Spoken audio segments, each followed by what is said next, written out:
Hello friends, ಇವತ್ತಿನ ಸಂಚಿಕೆಯಲ್ಲಿ ಏನಾಯಿತು ಅಂತ ನೋಡ್ಕೊಂಡು ಬರೋಣ ಬನ್ನಿ. ಪುರೋಹಿತರು ಮಂತ್ರನ ಹೇಳ್ತಾ ಕಣ್ಮಣಿ ಹತ್ರ ಪೂಜೆ ಮಾಡಮ್ಮ, ಕಲಶಕ್ಕೆ ನಮಸ್ಕಾರ ಮಾಡ್ಕೊಳ್ಳಮ್ಮ ಅಂತಾರೆ. ಈಚೆ ವಿದ್ಯಾ, ಅಮ್ಮಮ್ಮ ನಾನಿನ್ನು ಬರ್ತೀನಿ ಅಂತಾಳೆ. ವಿದ್ಯಾ, ನನ್ನ ಮೊಮ್ಮಗಳ ಬಾಳಲ್ಲಿ ಸಂತೋಷ ತಂದೋಳು ನೀನು, ಅವಳ ಬದುಕು ಸಂದಾಗಿರಲಿ ಅಂತ ಹಾರೈಸಿದೆ, ಅದು ಹೆಂಗೆ ಓದಿಯೇ ನೀನು ಅಂತಾರೆ ಅಜ್ಜಿ. ಅವ್ರು ಎಲ್ಲೇ ಇದ್ರೂ ಅವರಿಬ್ಬರು 100 ಕಾಲ ಸಂತೋಷವಾಗಿರಬೇಕು ಅಂತ ಹಾರೈಸ್ತೀನಿ ಅಮ್ಮಮ್ಮ ಅಂತಾಳೆ ವಿದ್ಯಾ. ಅದೆಲ್ಲ ನನಗೆ ಗೊತ್ತು, ಆದರೆ ಇಂಥ ಸಂದರ್ಭದಲ್ಲಿ ನಮ್ಮೆಲ್ಲರ ಆಶೀರ್ವಾದಕ್ಕಿಂತ ನಿನ್ನ ಹಾರೈಕೆ ಮುಖ್ಯ ಕಣೆ. ನೋಡು, ನಾನು ನಿನ್ನ ಅಮ್ಮಮ್ಮ ಹೇಳ್ತೀನಿ, ಇವತ್ತು ನೀನು ಅಕ್ಷತೆ ಹಾಕಿನೇ ಹೋಗಬೇಕು ಅಂತಾರೆ ಅಜ್ಜಿ. ಸರಿ ಅಮ್ಮಮ್ಮ ಅಂತಾಳೆ ವಿದ್ಯಾ. ಕಣ್ಮಣಿನೂ ವಿದ್ಯೆಗೆ ಕಣ್ಣಲ್ಲೇ ಸನ್ನೆ ಮಾಡ್ತಾಳೆ. ಮದುಮಗನ ಕರ್ಕೊಂಡು ಬನ್ನಿ ಅಂತಾರೆ ಪುರೋಹಿತರು. ಭದ್ರ ವಿದ್ಯೆನೇ ನೋಡ್ತಾನೆ.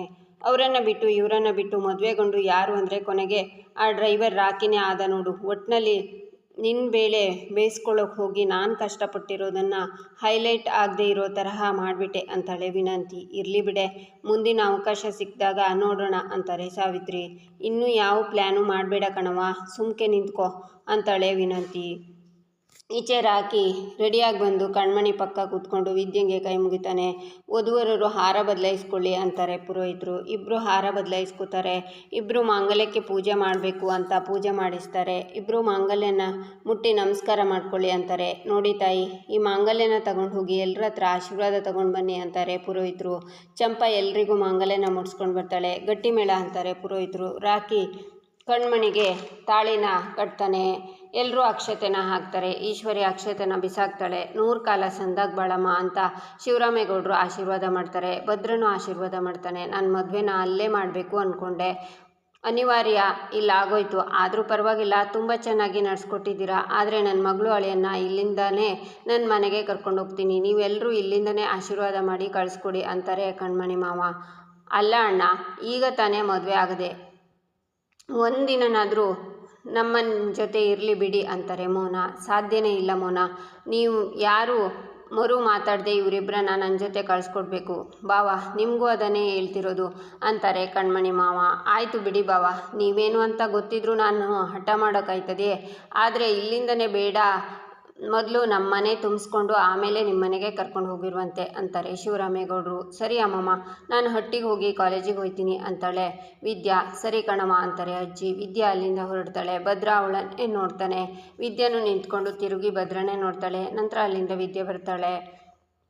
ಈಚೆ ಮದುಮಕ್ಕಳು ಮನೆಗೆ ಬರ್ತಾರೆ. ಮೋನ ಚಂಪಾ ಅವರಿಬ್ಬರಿಗೂ ಆರತಿನ ಮಾಡ್ತಾರೆ. ಇಬ್ಬರೂ ಬಲಗಾಲಿಟ್ಟು ಒಳಗೆ ಬನ್ನಿ ಅಂತಾರೆ ಮೋನ ಇಬ್ಬರಿಗೂ ದೇವ್ರ ಮನೆಗೆ ಕರ್ಕೊಂಡು ಹೋಗಿ ದೀಪ ಹಚ್ಚಿಸಿ ಹಾಲು ಹಣ್ಣಿನ ಶಾಸ್ತ್ರ ಮಾಡಿಸ್ಬಿಡಿ ಅಂತಾರೆ ಶಿವರಾಮೇಗೌಡರು.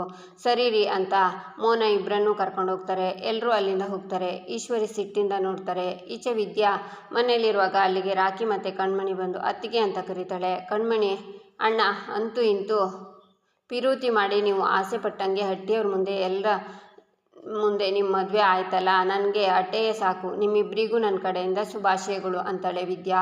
ಥ್ಯಾಂಕ್ಸ್ ಅತ್ತಿಗೆ, ಇವತ್ತು ನಾವು ಹಿರಿಯರ ಆಶೀರ್ವಾದ ತಗೊಂಡು ಮದುವೆ ಮಾಡ್ಕೊಂಡಿದ್ದೀವಿ ಅಂದರೆ ಅದಕ್ಕೆ ನೀವೇ ಕಾರಣ ಅಂತಾಳೆ ಕಣ್ಮಣಿ.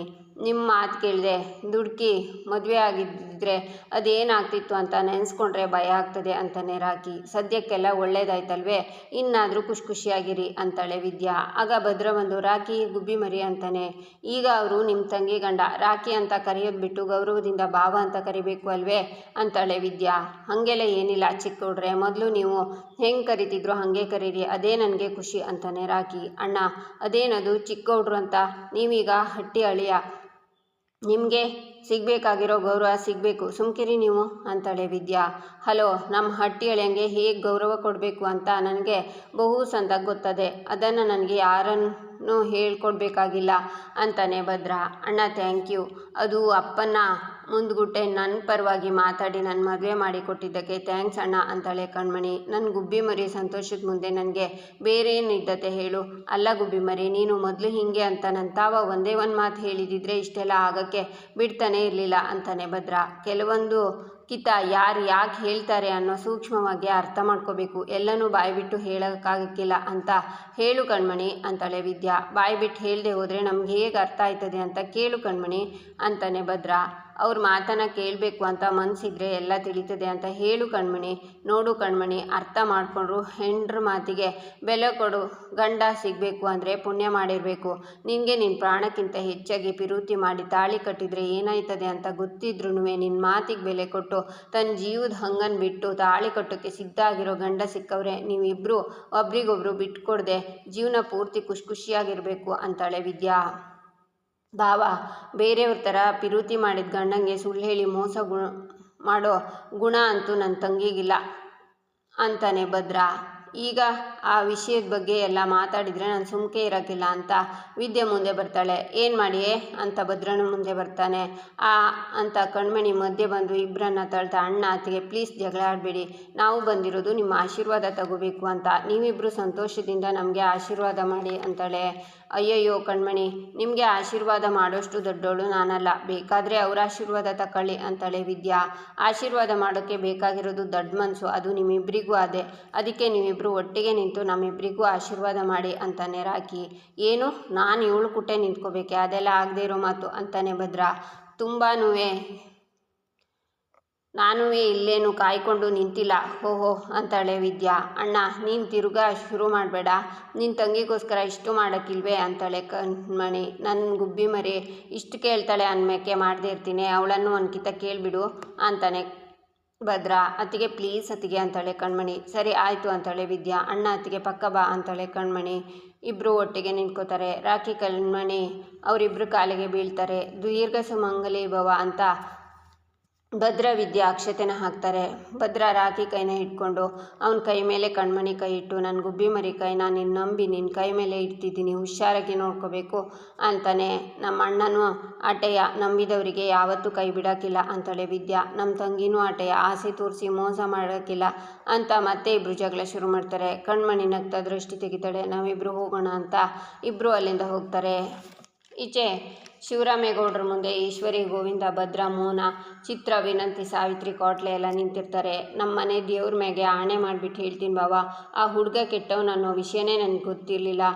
ಕಣ್ಮಣಿ ನನಗೂ ಮಗಳಿದ್ದಂಗೆ ಬಾವ, ಅವಳಿಗೊಂದು ಒಳ್ಳೆ ಮನೆಗೆ ಸೇರಿಸಬೇಕು, ಅವಳು ಸಂತೋಷವಾಗಿರಬೇಕು ಅಂತ ನಾನು ಈ ಸಂಬಂಧನ ಕರ್ಕೊಂಡು ಬಂದೆ ಬಾವ. ಇದು ಬಿಟ್ಟರೆ ನನಗೆ ಬೇರೆ ಯಾವ ಉದ್ದೇಶನೂ ಇಲ್ಲ ಬಾವ ಅಂತಾಳೆ ಈಶ್ವರಿ. ಸಾಕು ನಿಲ್ಲಿಸು, ಕಣ್ಮುಂದೆ ಸಾಕ್ಷಿ ಅದೇ, ಮನೆ ಹಾಳನ ಬಾಯಿಂದ ನಿನ್ನ ಬಂಡವಾಳ ಏನು ಅಂತ ಕೇಳಿಸ್ಕೊಂಡ್ಮೇಕು ನನ್ನ ನಂಬಿಸೋ ಪ್ರಯತ್ನ ಮಾಡಬೇಡ. ನಿನ್ನ ಕಣ್ಣೀರಿಂದ ನೀನು ಮಾಡಿರೋ ಪಾಪ ತೊಳೆದು ಹೋಗೋಕ್ಕಿಲ್ಲ. ನಾನು ನಿನ್ನ ಮಾತನ್ನು ನಂಬಿದ್ದಕ್ಕೆ ಆ ನಂಬಿಕೆಗೆ ಕಳಂಕ ತಂದುಬಿಟ್ಟೆ. ನೀನು ಸಂಬಂಧ ಜೋಡಿಸ್ತೀಯ ಅಂದ್ಕೊಂಡ್ರೆ ನನ್ನ ಮಗಳನ್ನು ಮೋಸದ ಬಲೆಗೆ ತಳ್ಳೋಕೆ ಪ್ರಯತ್ನ ಪಟ್ಟೆ. ಮದುವೆ ಅಂದರೆ 2 ಮನೆ ಗೌರವ ವಿಷಯ, ಅದನ್ನು ದುಡ್ಡಿನ ಆಸೆಗೆ ಮಾರ್ಕೊಂಡು ನಾನು ತಲೆ ತಗ್ಗಿಸೋ ಪರಿಸ್ಥಿತಿಗೆ ನಿಲ್ಲಿಸಿಬಿಟ್ಟೆಯಲ್ಲ.